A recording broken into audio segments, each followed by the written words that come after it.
Live from Dallas-Fort Worth, this is WFAA News. And stocks drifting in early trading today ahead of the Fed's decision on interest rates this afternoon. That decision expected to end months of rate hikes. Welcome back to Midday. I'm Megan Mitchell, and the Fed's decision comes as new figures show that inflation has now dropped to its lowest level in more than 2 years. But the pain is still real for consumers, including at the grocery store. Lionel Moise reports. This morning, the Federal Reserve is expected to pause its series of interest rate hikes amid new hope that inflation may be on track to return to normal levels. The latest consumer price index shows inflation has been cut in half from last year's peak. A year ago, inflation was close to 9%.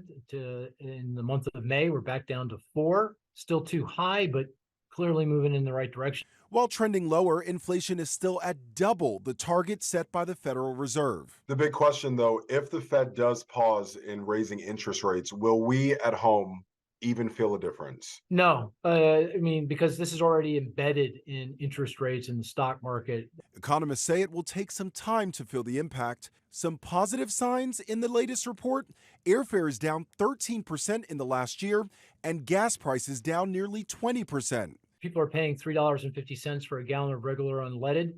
Go back a year ago, it was a record $5 a gallon. At the grocery store, prices rose slightly last month, but egg prices dropped, the largest monthly decline in more than 70 years. First thing people want to know is, do I have eggs?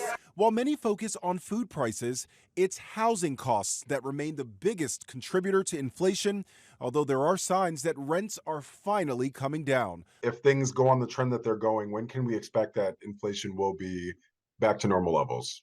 Yeah, I expect inflation to be back to something we all feel very good about, the Fed feels good about, by this time next year, maybe a little sooner.